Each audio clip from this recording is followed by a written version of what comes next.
안녕하세요. LA의 비트쇼입니다. 오늘도 시장이 매우 좋지가 않습니다. 언제나 좋은 날이 오려나 이거.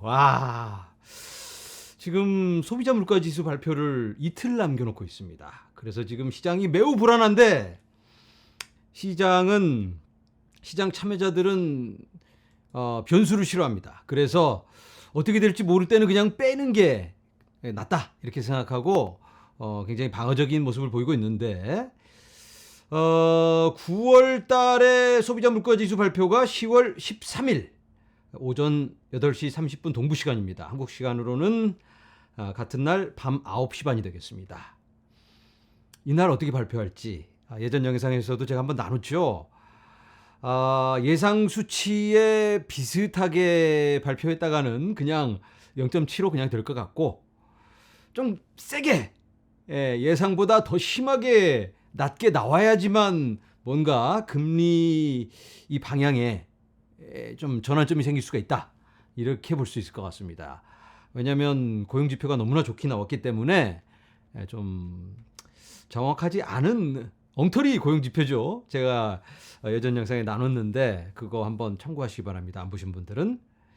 자, 그런데 시장에 이것만 나온 게 아니고 또 여러 인물들이 여기에 그냥 기름을 붓고 있습니다. 페드의 이반스는 그것이 일자리 손실을 의미하더라도 인플레이션과 싸우는 것이 최우선 순위다라고 말을 합니다. 야, 일자리 손실을 해도 좋다. 일단 인플레이션부터 잡아야 된다 우리는. 이렇게 페드의 이 관계자들이 돌아가면서 얘기를 하니까 분위기가 이대로 굳어지나 보다. 금리 인상 뭐 세게 하나 보네. 매파적 방향이 그냥 쫙 열릴 것 같으니까 시장이 굉장히 지금 불안해하고 있습니다. 물가 안정이 향후 더 강한 성장의 발판을 마련합니다. 그러니까 뭐 그냥 물가 안정이 급선무니까 금리 쭉쭉쭉쭉 올릴 것처럼 보여지죠. 그런데 오늘 JP 모건의 제이미 다이먼이 심각하다. 이런 말을 해요. 아주 심각하다. 미국이 6개월에서 9개월 안에 경기 침체에 빠질 가능성이 있다고 경고를 합니다. 경고를. 이 사람이 6개월에서 9개월이면 이제 2023년 얼마 안 남았죠. 중반 정도 이렇게 가면 보나마나 경기 침체 들어간다. 이 사람 비트코인 굉장히 싫어하는 사람이죠. 앞으로는 비트코인 싫어하고 코인들 다 죽일 것처럼 막 무섭게 째려보고 있는데 뒤로는 JPM 코인하고 이 아랫사람이 이 상사 몰래 하는지 모르는데 코인 프로젝트에 열심을 내고 있습니다. 어쨌든 JP 모건 체이스 제이미 다이먼 최고 경영자는 월요일 매우 심각한 역풍이 혼합되면 내년 중반까지 미국과 세계 경제가 모두 침체에 빠질 것이라고 경고를 딱 합니다. 뭐 시장이 움츠려들 수밖에 없겠죠. 동네 아저씨도 아니고 JP 모건의 CEO가 이렇게 얘기를 하니까 뭐 좀 아는 사람이 미국의 경제만이 아니고 세계 경제가 침체에 빠진다니까 굉장히 불안합니다. 이거 이렇게 나가다가는 진짜 세계 경제 미국 경제가 침체에 빠질까요? 근데 미국 경제 벌써 침체에 빠진 거 아닌가? 그럼 뭐 보는 사람마다 또 다르게 얘기를 하니까 연준의 제롬 파월과 미국 대통령 그리고 또 재무부 장관 그 여성분 이름이 생각이 안 나네. 제넷 옐렌.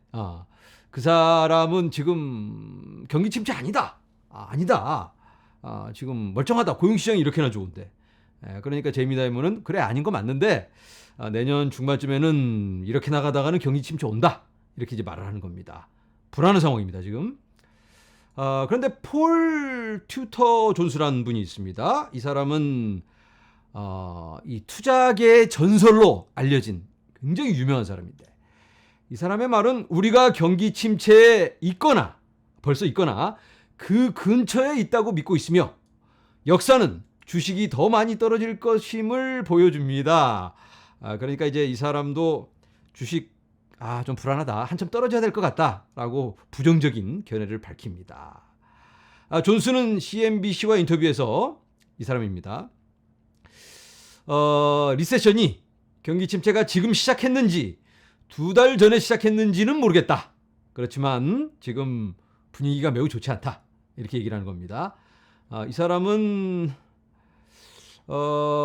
비트코인에 대해서 굉장히 긍정적으로 말을 했고 자기 자신의 포트폴리오 중에서 2%를 비트코인에 할당을 했다라고 2020년에 말을 했는데 연준이 이런 식으로 금리 정책을 쭉 이어간다면 본인은 자기 포트폴리오의 5% 정도로 코인 이 비중을 늘리겠다. 이 사람은 비트코인에만 투자를 하고 있습니다. 그런데 이 사람이 지금 현재는 뭐 현금이 더 좋을 수도 있겠다 이런 말을 해요. 왜냐하면 당장으로 봐서는 굉장히 불안하니까. 하지만 본인은 비트코인의 비중을 늘려가고 있다. 이렇게 이야기를 합니다. 자, 그러면 지금이 경기의 침체에 벌써 있는지도 모르고 어쩌면 근처에 있고 이 사람 말은 아까 제이미 다이먼이라든가 미국 대통령은 경기 침체 아니다. 제이먼은 내년 중반쯤에 하지만 경기 침체 들어갈 수 있다. 그런데 거기에 대해서 또 다른 입장을 보이고 있는 인물이 있습니다. 그의 캐시우드는 연준의 공개 서한을 발행하여 경제 파탄의 위험이 있다고 말했습니다. 이 사람은 우리가 벌써 경기 침체에 와 있다.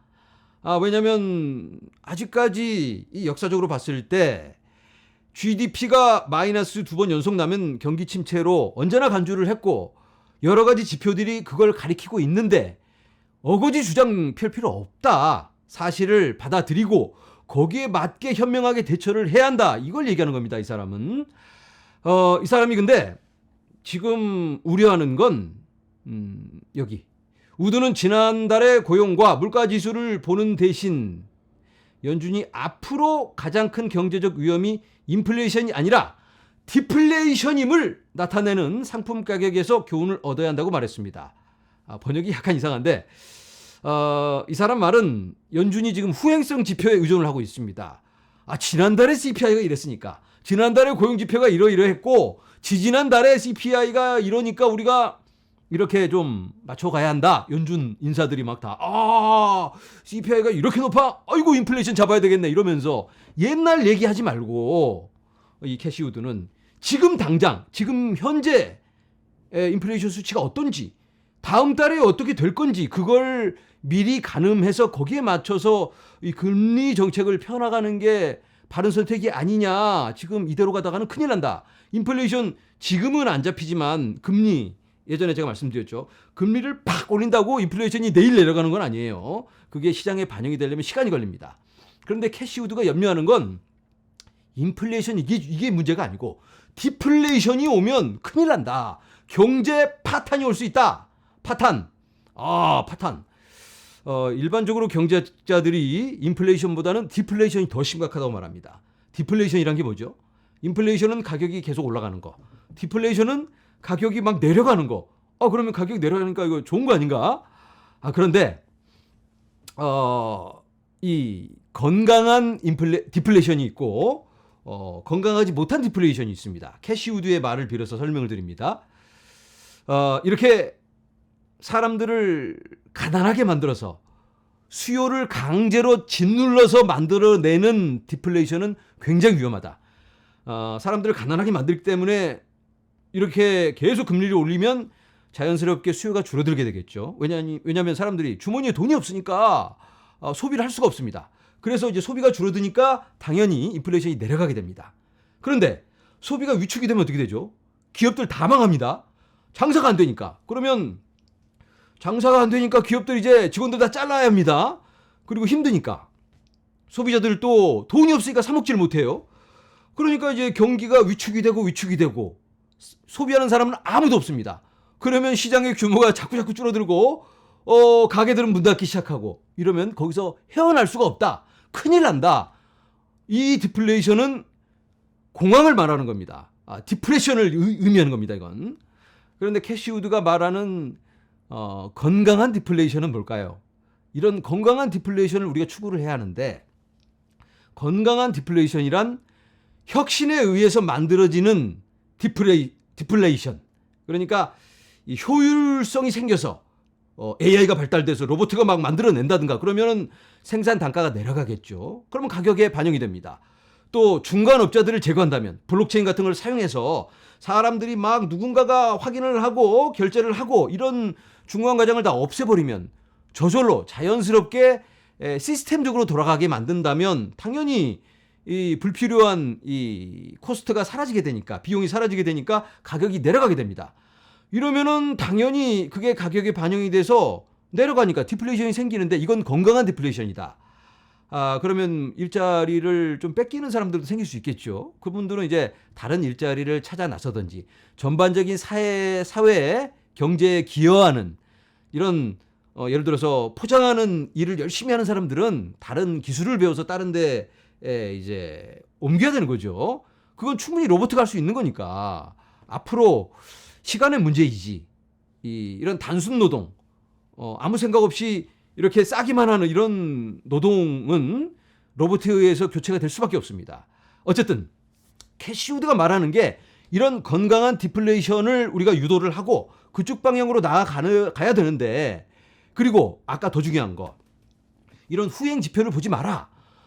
연주 너희들이 보는 이런 지금 뭐 인플레이션 수치는 옛날 건데 지금 인플레이션 꺾이고 있다. 이걸 보고 여기에 맞춰서 대응해야 한다. 그러면서 편지를 보냈습니다, 오늘.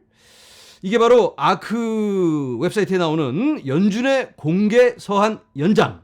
그러니까 연준 봐라 하고 이제 편지를 여기다 올려놨습니다. 인노우 비디오에서 연준이 디플레이션을 유발할 수 있는 정책 오류를 범하고 있다라고 캐시우드가 힘있게 얘기를 했는데, 이 캐시우드의 비디오는 제가 다 시청을 하는데, 이게 금요일 날 나온 비디오입니다.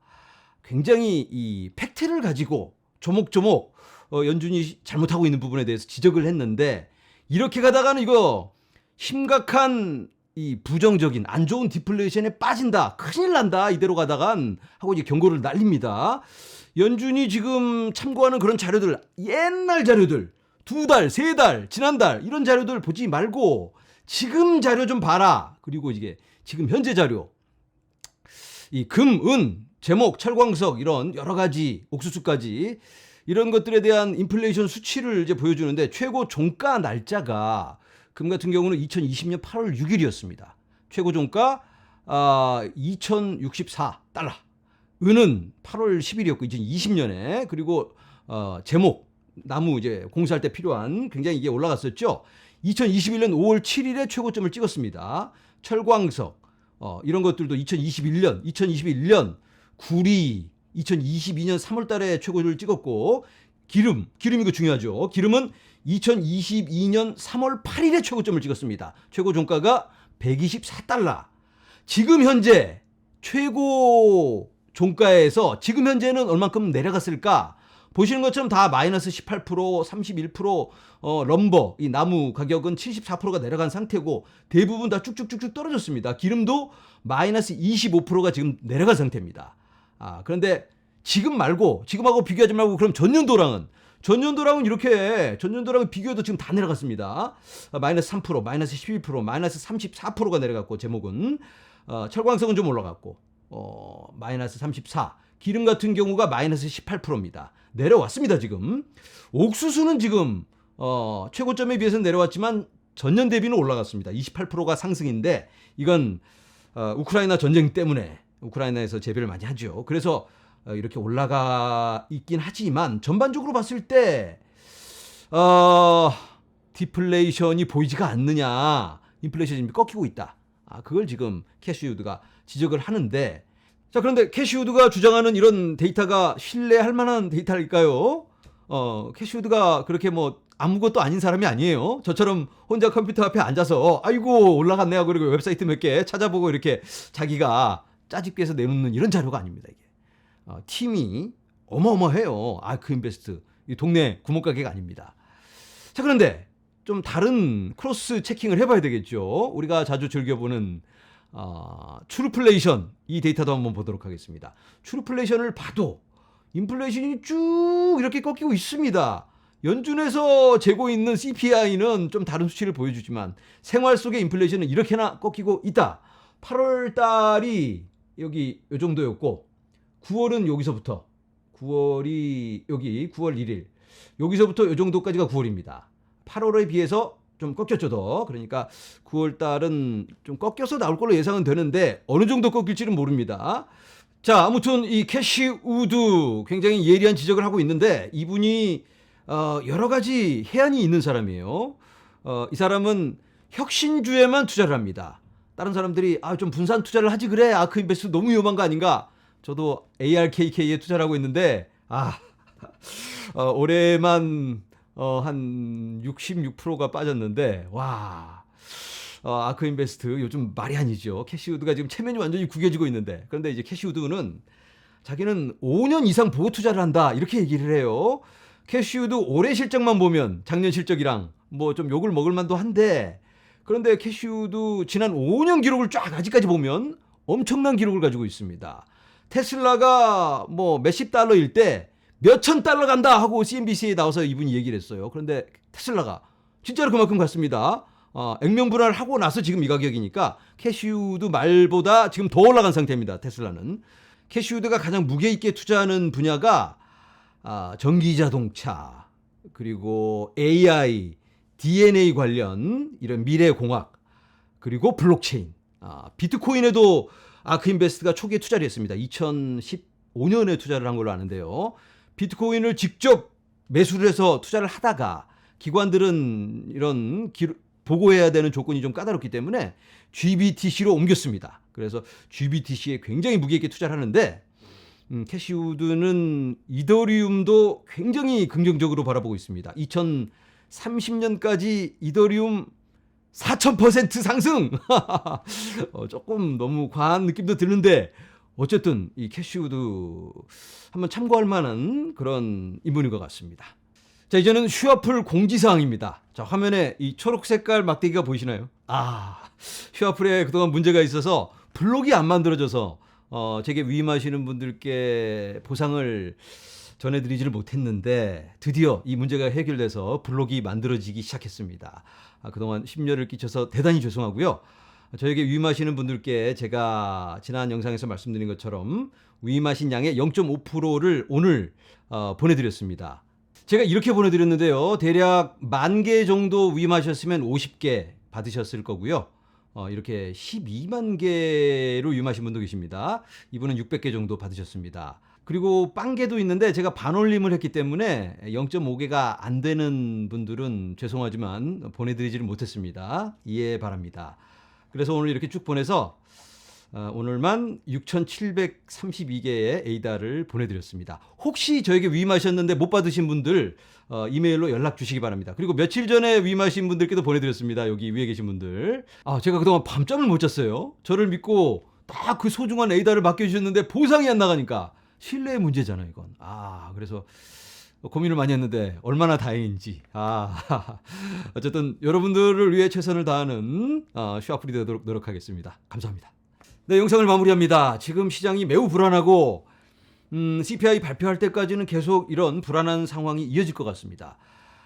지난주에 제가 CPI 어정쩡하게 발표되면 이거 힘들겠다 했는데 CPI 발표되기도 전에 이렇게 많이 추락을 해버린다면 막상 발표되면 그다지 큰 하락은 없어요. 비슷하게 예상 수치대로만 발표된다면. 그래서 그런 부분도 여러분들 참고하셔서 대응하시면 좋을 것 같습니다.